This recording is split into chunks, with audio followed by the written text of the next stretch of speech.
Welcome back. Let's make a detour now to Syria, where head of the UN investigative body, the International Impartial and Independent Mechanism, Robert Petit, has written to Syria's new authorities to express a willingness to engage with them and to travel to Syria to secure evidence that could implicate top officials of the former government. The UN body was set up in 2016 to probe and help prosecute the most serious crimes committed in Syria since 2011. It has already collected 283 terabytes of data and is cooperating with national prosecutors, including teams in Belgium, France, and the United States on Syria investigations. But he said that there had been some evidence lost in Syria and the transition, but that it was too early to know the scale. Our first priority would be to go and try and scope the extent of the issue, see exactly what is available in terms of access and potential evidence, and then see how we could best assist in preserving that, and then eventually targeting specific source of evidence for different needs. We are awaiting a response, and as soon as that response is forthcoming, we will. So it's a very delicate and fluid situation. There is, however, the potential in this now accessible crime scene, or maybe I should say interlocking series of crime scenes. There is now the possibility of accessing evidence of the highest level of regime and allied crimes responsibility. We have seen, all of us, I think, evidence of loss of evidence or potential evidence quite clearly. Some of that is normal in any of these situations, and especially at the pace that these events unfolded, quite understandable. What we have, however, also noted with hope, is a stated awareness from the transitional authorities and from Syrian civil society actors of the need to preserve evidence.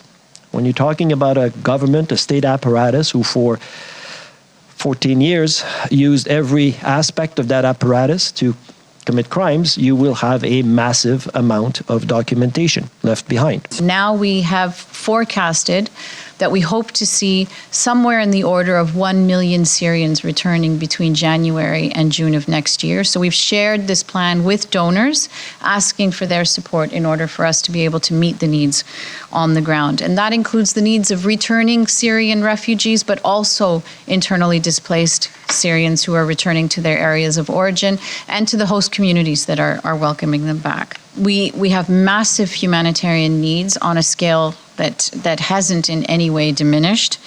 And we need the international community to support us in our efforts to reach those people, to provide them with assistance, but also to invest in Syria now, to move from just humanitarian assistance to early recovery and reconstruction so that Syria can absorb all of its returning citizens and people can become self-sufficient, which is something they want, and we know that. Kind of the net balance, are more leaving than are actually returning? And secondly, we also have to recognize that a change in the regime doesn't mean that there is an end to the humanitarian crisis already there. Syrians inside the country and outside the country still need protection and support. Yesterday, UNHCR updated our position on returns to Syria, and we've shared that with governments around the world, emphasizing that no one should be forcibly returned to Syria and that the right of Syrians to maintain access to asylum must be preserved. In the United States, hundreds of community members gathered in Madison, Wisconsin on Tuesday to hold a candlelight vigil for victims of a deadly shooting at a private Christian school. Mourners promised that the community would heal together and get through the tough time, even as answers in the investigation remained scarce. Police on Tuesday were interviewing friends and family and examining the online presence of a 15-year-old girl to determine what drove her to open fire at the Abundant Life Christian School on Monday, killing a fellow student and a teacher before taking her own life. The shooter, identified by police as Natalie Ropnow, who also went to Samantha who also went by Samantha, was a student. Investigators are examining her cell phone, computer, and online posts, as well as looking into verifying a possible manifesto that she may have left behind.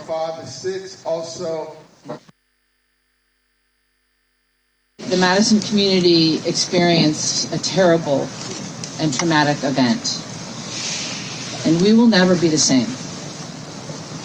But we will get through this, and we will get through this together by relying on each other and by taking care of each other.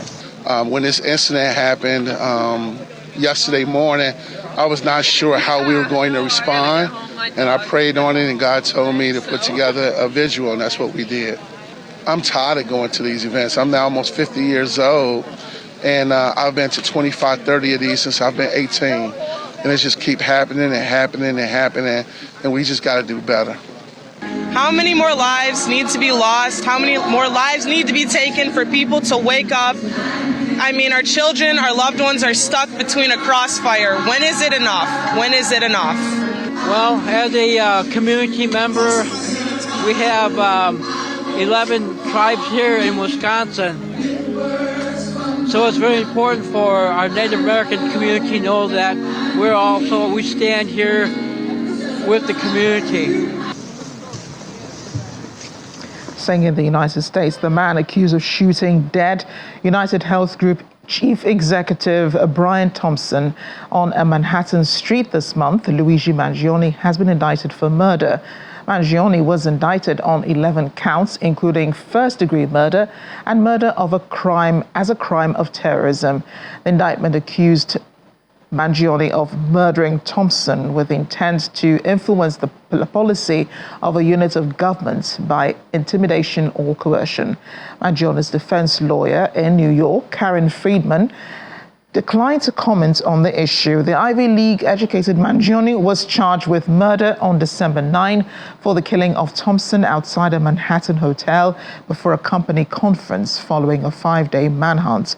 He is currently being held on gun charges in Pennsylvania, where he was arrested last week. There are indications, that Mangione may waive his right to contest his extradition to New York. Our work will never be able to undo the fact that a life was lost. We are here to announce that Luigi Mangione, the defendant, is charged with 1 count of murder in the first degree and 2 counts of murder in the second degree, including 1 count of murder in the second degree as an act of terrorism. This was a frightening, well-planned, targeted murder that was intended to cause shock and attention and intimidation. It occurred in one of the most bustling parts of our city, threatening the safety of local residents and tourists alike, commuters and business people just starting out on their day. Let me say this plainly. There is no heroism in what Mangione did. This was a senseless act of violence. It was a cold and calculated crime that stole a life and put New Yorkers at risk. We don't celebrate murders, and we don't lionize the killing of anyone. And any attempt to rationalize this is vile, reckless, and offensive to our deeply held principles of justice. In another development, Pentagon Press Secretary Major General Patrick Ryder says military installations could receive enhanced capability to detect, identify, and track drones following drone sightings that have gripped the United States. According to Ryder, these could include active or passive detection capabilities and others known as drone busters, which interfere with drone signals to disable them. Picatinny Arsenal and Naval Weapons Station Earl in New Jersey received the additional active and passive detection capabilities. Ryder also told the briefing that the drones being reported in New Jersey and other areas are not DoD assets. So many of the reported drone sightings appear to be of commercial, hobby, and law enforcement drones, as well as aircraft or stars, according to U.S. officials. National Aerospace Research and in the case of drones flying near or over U.S. military installations. That in and of itself, just given the volume of drone flights we see on a given day, is not something that's new. We take all of those seriously. We will typically, when we detect them, attempt to classify them and take appropriate measures. Is it possible that some of those are surveilling? Absolutely. But can you make that assumption in every case? Not necessarily. So in each case, commanders have the authority, installation commanders and authorities have the authority to respond appropriately, and will continue to do that. So, in addition to some of the capabilities that are already on these installations, these capabilities essentially will enhance space authorities' ability to detect, identify, track UASs. So, for example, this could include active or passive detection capabilities, plus capabilities like the system known as drone busters, which, as you know, employs non-kinetic means to interrupt drone signals, affect their ability to operate. Sightings of a large rectangular black object, sometimes called a monolith, often accompanied by Also sprach Zarathustra by Richard Strauss. Yeah, thanks, Jeff. I would probably have to think back to the words of a very wise prophet, Obi-Wan Kenobi, who said, "These aren't the drones you're looking for." But beyond that, I'll just have to move along. Appreciate it. Canada's Prime Minister Justin Trudeau has acknowledged the internal strife within his ruling Liberal Party after his Finance Minister Chrystia Freeland abruptly stepped down on Monday. Freeland quit Monday after Trudeau offered her a lesser position. She said his wish to increase spending could endanger Canada's ability to withstand the damage done by the tariffs the U.S. President-elect Donald Trump is threatening to impose. The resignation of Freeland, who also served as Deputy Prime Minister, is one of the biggest crises Trudeau has faced since taking power in November of 2015. In the meantime, some Liberal MPs have called for Trudeau to leave office after the abrupt resignation of Freeland just a month before the inauguration of a new U.S. administration that could impose those crippling sanctions on Canada. You know, it's hard not to feel happy when we're like this, among Liberals, among family, because that's what we really are, a big family. Now, like most families, sometimes we have fights around the holidays. But of course, like most families, we find our way through it.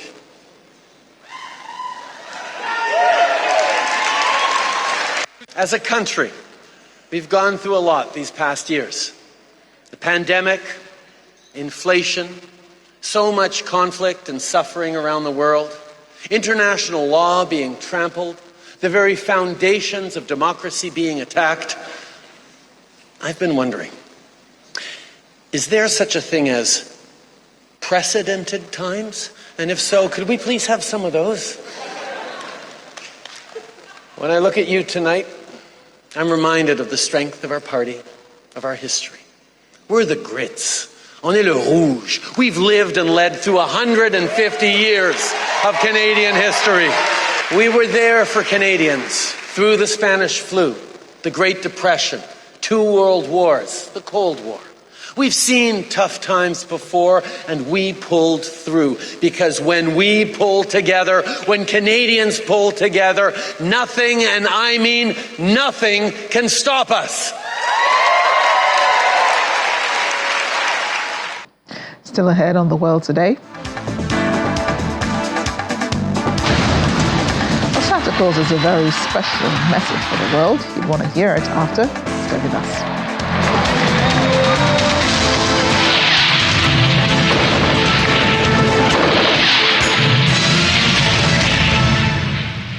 Let's check in now on Vanuatu, still reeling from the 7.4 magnitude earthquake that devastated parts of the Pacific nation. Locals in the capital, Port Vila, are still counting the cost of the quake as aftershocks continue to rattle the island of 330,000 people. Damage can be seen spread across the capital. This drone footage shows ongoing rescue operations in some parts, especially the building that collapsed as a result of the earthquake. The National Disaster Management Office said in the report there were 14 confirmed deaths, including 4 in one collapsed building.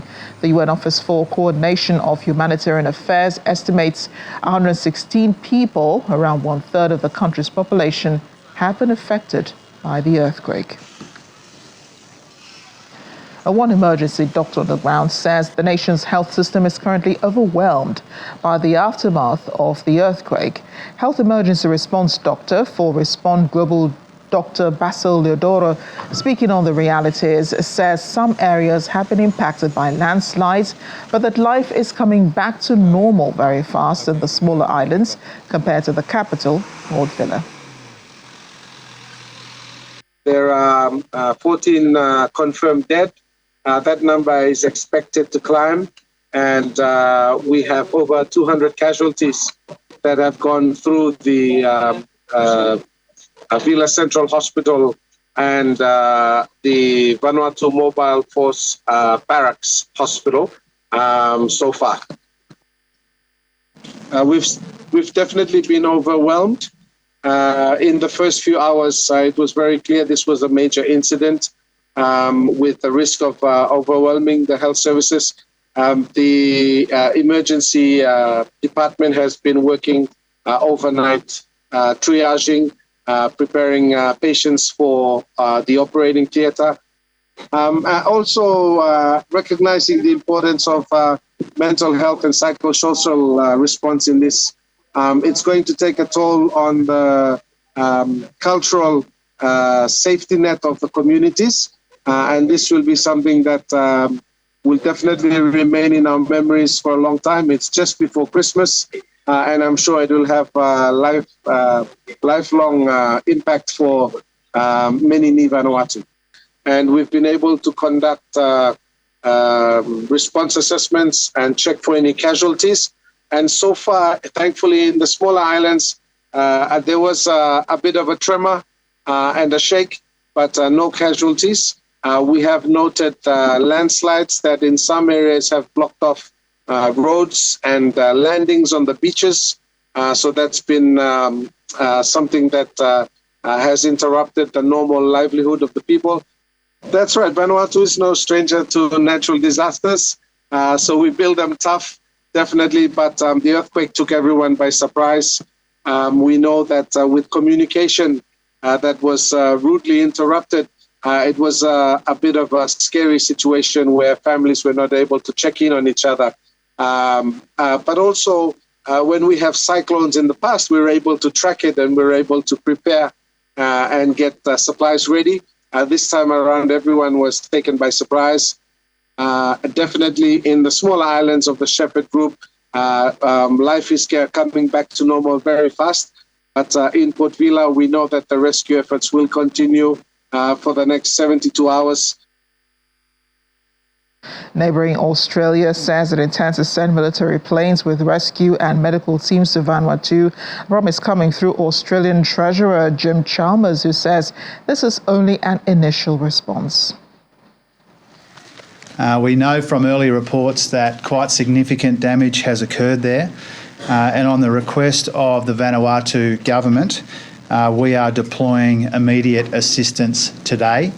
That assistance will be in the form of search and rescue teams and also medical assistance. I wanted to let you know that in the coming hours, a RAF C-17 will depart RAF Base Amberley directly to Port Vila with an urban search and rescue team from Queensland Fire and Rescue. A RAF C-130 will depart from Fairbairn with additional urban search and rescue personnel from Fire and Rescue New South Wales, the Australian Federal Police and a DFAT crisis response team. And a flight will depart from Darwin with an Australian medical assistance team deployed through the National Critical Care and Trauma Response Centre. These crews are going in to assist with the most pressing needs. I really wanted to thank and acknowledge those Australian first responders who are leaving Australia today to help the people of Vanuatu after these tragic events. The hospital in Port Vila is also under really substantial pressure and it's also suffered damage. So you can imagine that that is making the task that much harder. And with so many buildings down, it's really important that we get those search and rescue crews in as soon as we can. I also want to make clear that this is just our initial response. Our expectation is that more help will be requested and more help will be provided. Let's segue into India now, where residents are grappling with the double blow of falling temperatures and deteriorating air quality as the toxic smog engulfing New Delhi shows no signs of abating. According to Swiss group IQ Air, the air quality index as at this morning was 617, categorized as hazardous. AQI figures crossed 800 in some parts of the Indian capital on Tuesday night. Drone footage shows the toxic smog engulfing the city, with traffic moving amid reduced visibility due to the dense smog, while locals complain about breathing difficulties, burning sensations in the eyes, and coughing fits with dark-colored phlegm. New Delhi experiences severe pollution every winter as temperatures drop and cold air traps emissions. Construction dust and smoke from farm fires set off illegally in the agricultural states of Punjab, Haryana, and Uttar Pradesh also add to the situation.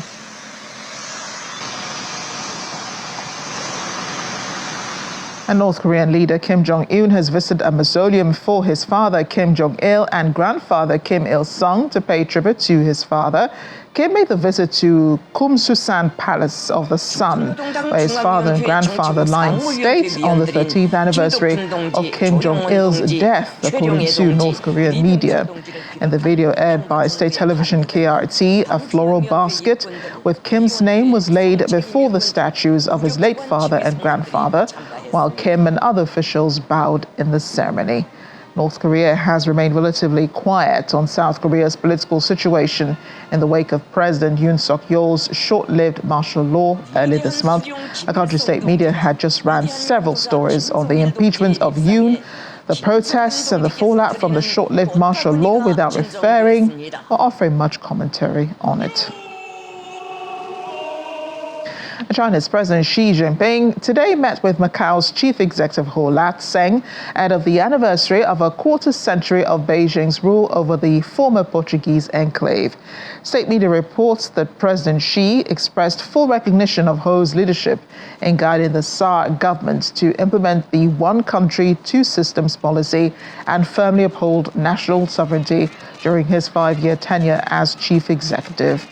President Xi's trip to the world's biggest gambling hub is his third as president, during which he will attend the inauguration of the territory's new chief executive, elected in October. Xi's last visit in 2019, when anti-government protests were rocking the neighboring financial hub of Hong Kong. A special administrative region of China located on the southern coast, Macau is the only place in the country where gambling is legal. Its economy is heavily dependent on the casino industry, which contributes about 80% of regional tax revenue.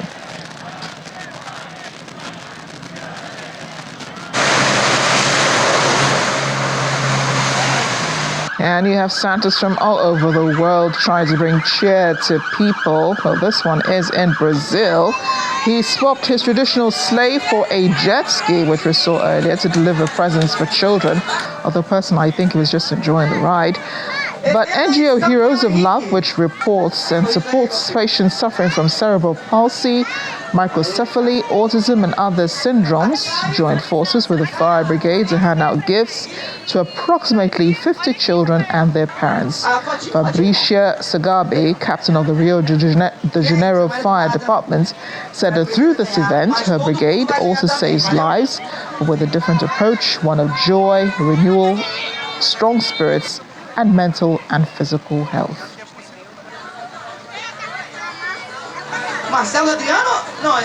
And a personal message from Santa. What does Santa have to say from the North Pole? He says he hopes for a peaceful world as he wishes everyone a Merry Christmas. There is Santa in his cabin, sitting in his grotto in Rovaniemi in the Arctic Circle, meeting visitors and reading letters sent in from all over the globe. Santa said he hopes people would find a way to get some Christmas cheer. I think we need that. He also said there were many different ways to celebrate Christmas and that they were all right. In the nearby post office, dozens of Santa elves have been busy sorting the many letters they receive with children's requests for Christmas gifts. Santa receives hundreds of thousands of letters every year, and hopefully he gets to read yours and mine. I really hope that people could have their Christmas time in a traditional way, the way they have used to have that. You can have your relatives with you, your family, or you can be alone. People have their Christmas, they celebrate their Christmas in so many ways, and all the ways they are the right way for each person. And I hope you have some cheer at your Christmas. And I hope you have some new memories for the future about a good Christmas. And I really hope that we could find a way that people could live in peace. Because sad things are happening around the world all the time. We can't deny that. But I really hope that we could find a way that how to live in a peace together around the world. So Merry Christmas. It's a very nice place. It's a big pleasure for us that we can be here and we can meet Santa Claus. My daughter is very shy, so Maja, spójrz na pana. So for us it's a very big, nie wiem jak to powiedzieć. Dream. It was a very big dream, yes, to will be here. After 54 years, this is our first time to be able to be with Santa, so it's so exciting and we're so happy and glad that we tried this experience. So we're all happy to be here. It was amazing. It was very cute. I think the whole setup is very cute. The Santa thing. Quite fascinating. I loved it. Quite fascinating, yes. Well, Santa, if you're listening, I'll be here Christmas Day, so you know where to send my gifts. Thanks for watching The World Today. I'm Rachi Bani.